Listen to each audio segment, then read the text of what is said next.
tilting? Now, I think everybody who plays chess, or in fact, any sort of game with a ranked mode, and especially an elo system, has experienced this.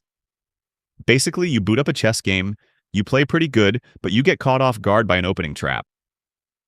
Now you get pissed off because you lost some elo, so to regain the elo, you decide playing another game.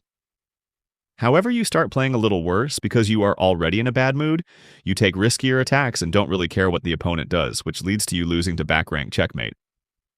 Now, seeing the elo go down further makes you even more furious.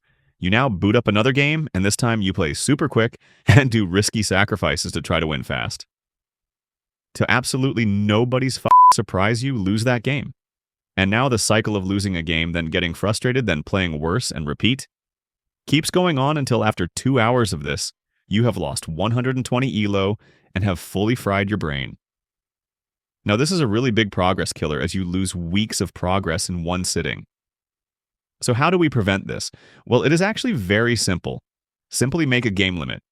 Don't allow yourself to play as much games as you want, preferably around 2 to 3, and stick to long time controls like 15 or 10-minute rapid chess instead of 3-minute blitz or bullet chess. Tunnel vision.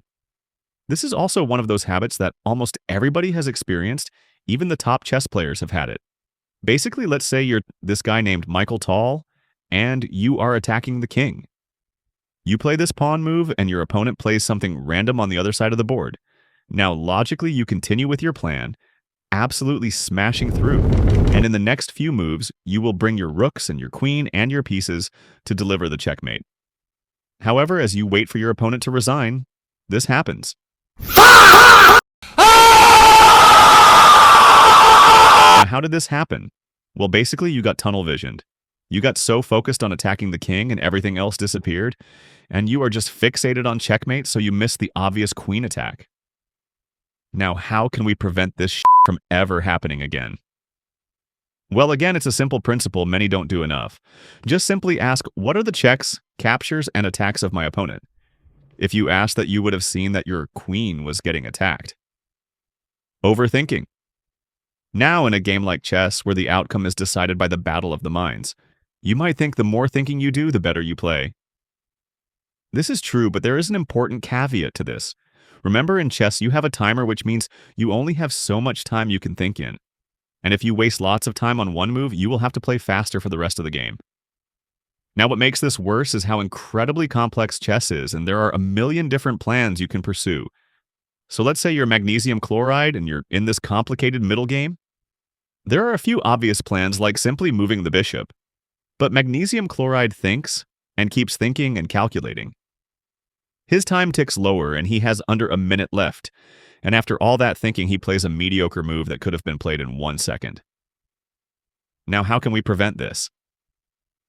This is a bit tricky because you might run into the problem of underthinking, which obviously is when you don't think enough and play too fast, which results in you blundering. So a general tip is, whenever the position is very complicated and you got no plan on what to do next, simply develop the least active piece. One movers. This is one of the most common bad habits of anybody rated under 600 elo. Basically, it's when you give a one-move attack with no meaning behind it. It's like, oh, I attack your queen. But you didn't realize the queen was preparing to give checkmate, and you just checkmated yourself. This urge to attack is quite strong among beginner players, and it's kind of like hope chess. You hope your opponent won't see your cheeky little attack and play something else so you can take the queen. Now, obviously, I'm not saying attacking pieces is bad, but simply doing it for the sake of doing it is not good. For example, attacking the queen here is actually really good, as you can go in the outpost next move. However, here it's not good because you just get forked. So yeah, have some intention behind your moves and don't attack something just for the sake of attacking it. Being distracted. Now, do you want a trick to instantly boost your chess elo by 50 or maybe 100 points? It's so simple it sounds like clickbait, but it really isn't.